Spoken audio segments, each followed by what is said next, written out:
자, 하나님의 말씀 보겠습니다. 하나님의 말씀은 누가복음 20장 27절에서 40절까지의 말씀을 교독합니다. 신약성경 131페이지에 있습니다. 누가복음 20장 27절로부터 40절까지의 말씀 교독합니다. 27절의 말씀을 제가 먼저 봉독해 올립니다. 부활이 없다고 주장하는 사두개인 중 어떤 이들이 와서 물어 이르되 선생님이여 모세가 우리에게 써주기를 만일 어떤 사람의 형이 아내를 두고 자식이 없이 죽으며 그 동생이 그 아내를 취하여 형을 위하여 상속자를 세울지니라 하였나이다. 그런데 7형제가 있었는데 마지가 아내를 취하였다가 자식이 없이 죽고 그 둘째와 셋째가 그를 취하고 7이 다 그와 같이 자식이 없이 죽고 그 후에 여자도 죽었나이다. 7이 다 그를 아내로 취하였으니 부활 때에 그 중에 누구의 아내가 되리까? 예수께서 이르시되 이 세상의 자녀들은 장가도 가고 시집도 가되 저 세상과 및 죽은 자 가운데서 부활함을 얻기에 합당히 여김을 받은 자들은 장가가고 시집가는 일이 없으며 그들은 다시 죽을 수도 없나니 이는 천사와 동등이요 부활의 자녀로서 하느님의 자녀입니다. 죽은 자가 살아난다는 것은 모세도 가시나무 떨기에 관한 글에서 주를 아브라함의 하나님이요 이삭의 하나님이요 야곱의 하나님이시라 칭하였나니 하나님은 죽은 자의 하나님이 아니요 살아있는 자의 하나님이시라. 하나님에게는 모든 사람이 사람이니라 하시니. 2절의 말씀을 같이 읽습니다. 서기관 중 어떤 이들이 말하되 선생님 잘 말씀하셨나이다 하니 그들은 아무것도 감히 더 물을 수 없음이더라. 아멘. 누가복음 20장에는 세 가지 논쟁이 기록되어 있습니다. 첫 번째 논쟁은 1절부터 시작되는데 성전에서 예수님이 백성들을 가르치시는 것을 트집 잡아서 대제사장과 서기관들이 와서 묻죠. 도대체 무슨 권위로 내가 사람들을 가르치느냐? 그때 예수님이 대답을 하십니다. 내가 한 가지 물어볼 테니까 그거 대답하면 나도 내 권위가 어디서부터 오는지 말해주겠다. 그러면서 요한의 세례가 사람에게부터냐 하늘로부터냐라고 묻습니다. 대답을 하지 못하죠. 하늘로부터라고 말하면 왜 그를 믿지 아니하였느냐고 책망받을 것이요 사람으로부터 온 것이다라고 하면 모든 사람들이 요한을 선지자로 알기에 돌맞을 것이 두려웠기 때문입니다. 그래서 그 첫 번째 논쟁이 끝이 납니다. 두 번째 논쟁은 어떤 논쟁이냐? 서기관과 대제사장들이 두 번째로 와서 뭘 얘기하느냐? 사람을 보내서 한 가지 묻습니다. 로마 황제 가이사에게 세금을 바치는 게 옳습니까? 옳지 않습니까?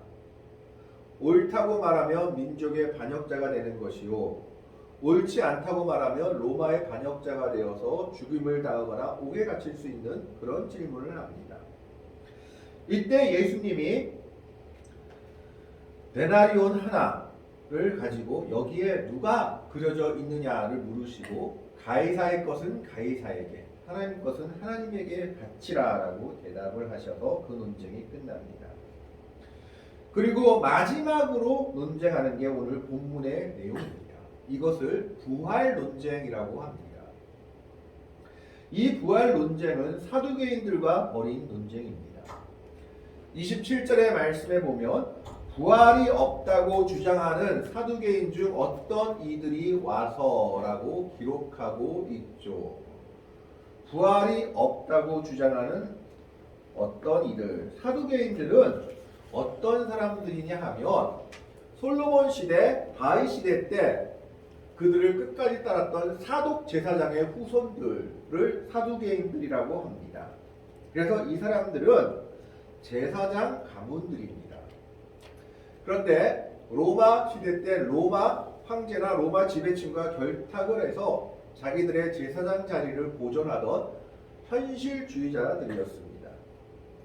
두 번째는 그들은 보수주의자들이어서 성경도 오로지 모세 오경만의 공의를 인정했습니다. 창세기, 출애굽기, 레위기, 민수기, 신명기만을 어떤 사람들은 이것에 대해서 70인역이 이미 기록되어 있었기 때문에, 즉 예수님 이전에 구약 성경의 정경화가 70인역으로 이루어졌기 때문에 모세오경만을 인정하는 것은 무리가 있지 않나라고 생각하기도 합니다. 하지만 분명한 것은 이들은 문자주의자들이었다라는 겁니다. 문자를 있는 그대로 해석하지 거기에 어떤 해석을 가감하는 것을 배척하는 사람들이었습니다. 그래서 보수주의자로 모세오경의 권위를 최고로 인정하는 사람들이 사두개인들이었습니다. 세 번째로 이들은 부활사상, 천사와 영 이런 개념들을 배격했습니다. 성경에 그런 것이 없다. 모세오경에 특히 나타나지 않는다라고 생각했던 겁니다. 물론 다니엘서에, 구약성서에도 다니엘서에는, 그리고 이사야서에, 에스겔서에 부활에 관한 내용들이 분명히 담겨져 있습니다. 특히 다니엘은 부활에 관한 내용을 아주 많이 담아놨죠. 그럼에도 불구하고 이 사두개인들은 부활을 인정하지 않았습니다. 왜 그러냐 하면 이 부활 사상, 천사 사상, 영 이런 것들은 포로 생활을 할 때 바사 제국, 즉 페르시아 제국에서 넘어온 사상이다라고 생각했던 겁니다. 그래서 그들은 구약 성경 중에서도 다니엘이나 이사야, 에스겔들을 이런 예언서들을 그렇게 중시하지 않고 때로는 성경으로 인정하지 않기도 했던 겁니다. 그래서 이것 때문에 부활, 천사들을 다 인정하고 구약의 예언서들을 다 인정하는 바리새인들과 항상 대립관계에 있었습니다. 네 번째로 그들은 주로 성전을 관리하고 제사장들로서 부유한 가문들이었습니다. 소수였지만 돈을 많이 모으는 가문들, 지배계급이었죠. 그래서 그들은 현실주의자요, 시대가 바뀌기를 원하지 않는 보수주의자들이었습니다. 그런 사람들이 와가지고 이제 예수님과 논쟁을 벌이는 겁니다. 그 논쟁의 근본 질문이 뭐냐? 부활이라는 것이 얼마나 어처구니 없고 어리석은 것인지를 그들이 증명하고자 합니다. 그들은 부활 사상이나 천사 사상 같은 것을 배격했기 때문에 부활이라는 것은 전혀 성경적이지 않다라는 것을 증명하기 위해서 한 가지 질문을 합니다. 오늘 말씀을 보면 28절에 물어 이르되 선생님이여 랍비라고 인정을 하죠. 그러면서 그들이 가장 내세우는 권위, 28절 한번 틀어주십시오. 28절에 보면 모세가를 얘기하죠. 모세오경을 인정하는 사람들이었기 때문에 28절에 모세가 우리에게 써주기를, 즉 구약의 모세오경에 나오는 내용 중에 하나입니다. 만일 어떤 사람이 형이 아내를 두고 자식이 없이 죽으면 그 동생이 아내를 취하여 형을 위하여 상속자를 세울지니라 하였나이다. 우리가 잘 아는 형수치수법, 형수계대법이라 하는 법입니다. 형제들이 있는데 그 형제 중에 한 명이 자식이 없음이 죽으면 그 부인을 다른 형제가 취해서 아들을 낳고 그 아들을 죽은 형제의 이름으로 상속받게 하는 겁니다. 즉 아들을 낳으면 그 아들은 동생의 아들이 아니라 죽은 형의 아들이 되는 거죠. 그걸 형수치수법이라고 합니다.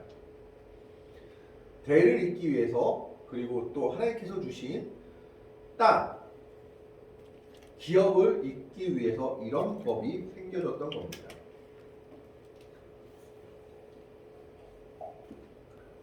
그래서 구약에 보면 슬로브아스의 딸들이 와서 아들이 없어도 우리한테 땅을 달라라고 요구하는 장면이 나오죠. 그래서 그들은 이 모세의 법을 가지고 공격을 하는 겁니다. 모세가 분명히 구약에서 형이 아이가 없이 죽으면 동생이 그 형수하고 결혼해서 아이를 낳아서 형의 이름으로 상속받게 해야 한다. 그 법이 있는데, 그런데 한 가지 문제를 내죠. 7 형제가 있었는데 큰형이 아내를 취하였는데 자식이 없이 죽게 됩니다. 그런데 둘째와 셋째, 7째에 이르기까지 줄줄이 자식이 없이 죽게 됩니다. 그 큰형의 아내는 어떻게 되냐면 7형제와 다 결혼할 수밖에 없는 겁니다. 형수 치수법에 의하면. 이것도 참 미개한데 그렇게 하는 법이 아닌데 아주 극단적으로 예를 드는 것이죠. 그러면서 묻습니다. 33절에 일곱이 다 그를 아내로 취하였으니 부활 때에 그 중에 누구의 아내가 되리이까? 이거는 부활을 인정하는 것이 아니라 너희들이 만일 말하는 부활이 있다고 한다면 세상은 엉망이 될 것이다. 이런 일들이 비일비재할 것이다 라고 지금 대놓고 공격하고 조롱하고 있는 겁니다. 아니 부활한다면 이 여인은 7형제하고 다 결혼했는데 7형제가 다 부활해서 이제 살아났으면 이 여인은 누구의 아내라고 보는 게 맞느냐라고 묻고 있는 거죠. 결국 이것은 무엇을 말하는 겁니까? 부활이 일어난다면 모든 것이 엉망이 될 것이다. 가정도 엉망이 되고 하나님이 세우신 가정도 엉망이 되고 모든 게 엉망이 될 것이다. 이거는 전혀 맞지 않는다. 성경적이지 않다. 그래서 부활이라는 것은 성경에서 인정할 수 없다라고 얘기하고 있는 겁니다. 그러나 구약과 신약을 통틀어 봤을 때 부활은 성경의 중심 사상 중에 하나입니다. 부활이 없다면 우리가 예수를 믿을 필요도 하나님을 온전하게 따를 필요도 없는 중심 사상이죠. 그런데 그들은 그것을 무너뜨리고자 하는 거죠. 부활이 있다면 세상이 엉망이 될 것이다 라고 말하고 있습니다. 이때 예수님께서 마태복음에 이것과 똑같은 내용을 가지고는 그들에게 이렇게 얘기하셨습니다. 너희가 성경도 하나님의 능력도 제대로 알지 못해서 오해하였다. 즉 사두개인들이 성경도 제대로 읽지 않았고 성경도 제대로 이해하지 못했고 하나님의 능력도 제대로 알지 못해서 오해하였다는 이 말은 대나무 숲에서 길을 헤매다라는 뜻을 가지고 있는데 헤매고 있구나 라고 대답하셨습니다. 마태복음에 나와 있습니다. 오늘 누가복음에서는 예수님께서 이렇게 얘기합니다. 34절의 말씀에 보면 예수께서 이르시되 이 세상의 자녀들은 장가도 가고 시집도 가되 장가도 가고 시집도 간다라고 말하고 있습니다. 여기서 어떤 사본에는 낳기도 하고 낳아지기도 한다라는 것이 기록되어 있다고 합니다. 그러니까 이 세상은 장가도 가고 시집도 가고 애도 낳아야 합니다. 왜? 창세기에 하나님의 명령이 그거였기 때문입니다. 생육하고 번성하여 이 땅에 충만하라는 것이 하나님의 명령이었기 때문에 또 남자와 여자가 부모를 떠나 한 몸이 돼서 결혼하는 것이 하나님의 명령이요 가정제도의 시작이었기 때문에 이 세상의 사람들은 장가가고 시집가고 애 낳고 먹고 살고 해야 되는 것이 이 세상의 법칙입니다. 그런데 문제는 사두개인들은 이 세상의 법칙이 하늘나라에서도 하나님의 나라에서도 그대로 이어질 거다라고 생각했던 겁니다. 예수님은 그것에 대한 오류를 바로잡고 있습니다. 이 세상과 하나님의 나라 다시 올 세상, 천국은 다르다라는 것입니다. 이 세상에는 너희들이 맞다. 이 세상에서 살 때는 시집도 가고 장가도 가고 애도 낳고 그래 모세가 정한 율법에 따라서 형수가 그 7형제하고 다 결혼할 수도 있다. 하지만 저 세상은 다르다라는 거죠. 35절의 말씀에 보면 저 세상과 및 죽은 자 가운데서 부활함을 얻기에 합당히 여김을 받은 자들 부활함을 얻기에 합당히 여김을 받은 자들은 원어로 합당히 여김을 받았다라고 했을 때 카타시오라고 하는데 이것은 수동태로 가치 있게 여겨지다라는 뜻입니다. 즉 이것은 의인을 가리키죠. 우리는 여기서 의인은 예수 그리스도를 믿는 믿음의 사람들을 말하고 있다라는 것을 알 수 있습니다. 즉 부활하는 사람들, 신앙을 가지고 부활하는 사람들, 저 세상 하나님의 나라 그리고 천국 다시 올 그 세상에서 부활하게 될 그 사람들은 이 세상의 법칙을 따르는 것이 아니다라는 겁니다. 장가가고 시집가는 일이 없다니 하나님의 명령은 결혼하는 게 명령이었고 생육하고 번성하는 것이 명령이었지만 저 세상에서는 그럴 필요 없다라는 겁니다. 왜요? 36절을 봅니다. 그들은 다시 죽을 수도 없나니 이는 천사와 동등이요 부활의 자녀로서 하나님의 자녀입니다. 이 세상에서는 왜 생육하고 번성하고 충만하고 결혼해야 됩니까? 사람이 죽고 살기 때문이죠. 그래서 하나님의 명령을 지키려면 결혼하고 애도 낳고 살아야 되는 겁니다. 그러나 하나님의 나라에서는 그런 일들이 전혀 없다라는 거죠. 죽을 일이 없는 겁니다. 영원한 삶, 하나님과 동행하는 삶만 있는데 거기서 장가가고 애 낳고 할 필요가 전혀 없다라는 거죠. 그리고 존재 자체가 달라졌음을 말합니다. 부활의 몸은 천사와 동등이요 하나님의 자녀로서 존재와 신분이 완전히 바뀌었다. 사두개인들의 잘못은 무엇입니까? 그들은 하나님의 나라가 이 세상의 연장이라고 생각했던 겁니다. 그러나 하나님의 나라는 이 세상과는 근본적으로 전혀 다른 곳입니다. 지금도 우리가 천국과 지옥 간증을 많이 듣습니다. 물론 우리의 경각심을 위해서 필요할 때도 있습니다. 그러나 문제 중에 하나가 뭐냐면 천국 증언을 하는 사람들이 천국이 이 세상의 연장인 것처럼 증언하는 분들이 많다라는 겁니다. 천국에서도 믿음이 좋아서 이 땅에서 열심히 일하면 잘 살고 좋은 집 얻고 그리고 제대로 믿지 못하면 개털 모자 쓰고 천국을 지상의 연장으로 생각하지만 하나님은 그리고 예수님은 분명히 다른 곳이다 라고 생각했던 거죠. 사두개인들이 이렇게 생각했던 겁니다. 하나님의 나라도 지상의 연장으로 생각해서 그들은 오해하고 있었습니다.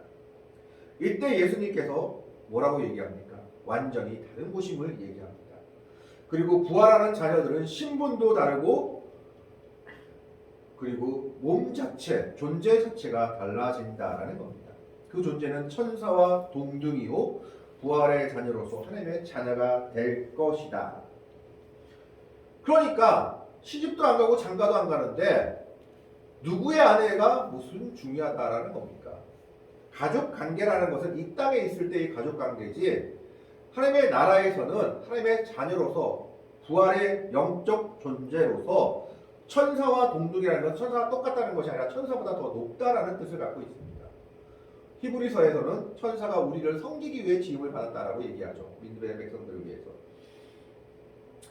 그렇게 우리의 존재 자체가 달라질 뿐만 아니라 신분 자체가 달라지죠. 하나님의 완전한 자녀로서 인정받는 하나님의 백성들이 될 것이다 라고 말하고 있는 겁니다. 그러면서 사두개인들에게 다시 한번 말씀하십니다. 사두개인들이 좋아하는 모세오경의 내용을 들어가지고 얘기하죠. 37절의 말씀을 봅니다. 37절의 말씀을 보면 자, 예수님의 대답을 세 가지로 요약할 수 있겠죠. 예수님의 대답은 첫 번째로 결혼은 부활한 백성들에겐 적용되지 않는다라는 겁니다. 삶의 방식이 다르다라고 얘기하고 있습니다. 두 번째로 그들은 더 이상 죽지 않는다라고 말씀하십니다. 생육하고 번성하라는 하나님의 명령이 적용 안 되는 곳이다라는 것입니다. 세 번째로 그들은 천사와 동등이요 하나님의 자녀라고 말씀하고 있죠. 근본적 신분과 육신의 변화가 일어날 것임을 대답하고 있는 겁니다. 하지만 여기서 더 나아가서 구약에서 부활의 증거를 이야기합니다. 사두개인들이 모세오경만을 제대로 인정하고 있었기 때문에 모세오경을 예로 들고 있습니다. 그들의 논리를 따라서 모세오경에도 부활에 관한 내용이 나온다라는 겁니다. 37절의 말씀을 보면 죽은 자가 살아난다는 것은 모세도 가시나무 떨기에 관한 글에서 출애굽기 3장 15절입니다. 모세가 가시나무 떨기에 불이 붙은 하나님을 만났을 때 하나님이 자기를 뭐라고 소개하겠느냐? 주를 아브라함의 하나님이요 이삭의 하나님이요 야곱의 하나님이시라 칭하였나니. 아브라함의 하나님, 이삭의 출애굽기 3장 15절에 나오는 내용입니다. 이삭의 하나님, 야곱의 하나님이라는 것은 아브라함과 이삭과 야곱을 지금 현재 살아있는 상태로 보고 있는 내용인 겁니다. 그런데 모세 때는 아브라함도 이삭도 야곱도 이미 다 죽어 없은 상태입니다. 족장들은 이미 죽어 없어져 있지만 하나님을 이미 산 것처럼 살아있는 이삭과 야곱과 아브라함의 하나님이라고 표현하고 있다라는 겁니다. 이미 족장들은 죽었지만 하나님은 살아있는 자로 말하고 계신 겁니다. 이것은 부활을 반영한 것이 아니냐라고 말하고 있는 겁니다. 그들이 이 땅에서의 육신, 이 땅의 삶은 죽었지만 하나님 나라에서는 영원한 삶을 살고 살아있는 사람이기 때문에 하나님은 그들을 아직도 살아있는 것으로 취급하여 자신을 소개할 때 나는 아브라함의 하나님, 이삭의 하나님, 야곱의 하나님이다라고 현재형으로 칭하고 있는 겁니다.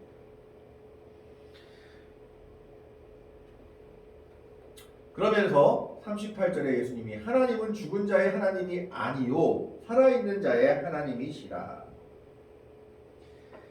하나님은 살아있는 자의 하나님이다라는 겁니다.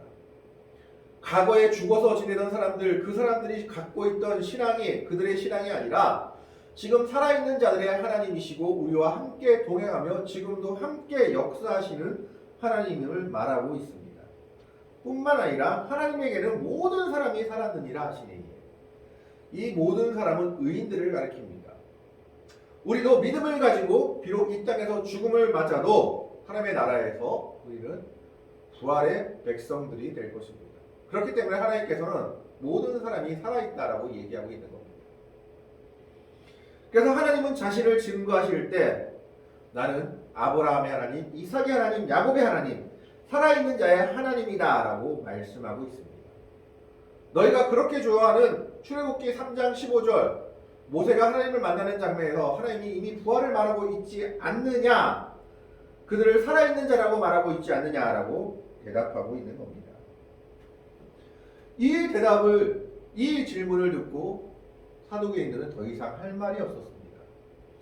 왜냐하면 자신들이 그렇게 중요하게 여겼던 모세오경 출애굽기에서도 부활의 증거들이 나타나고 있기 때문입니다.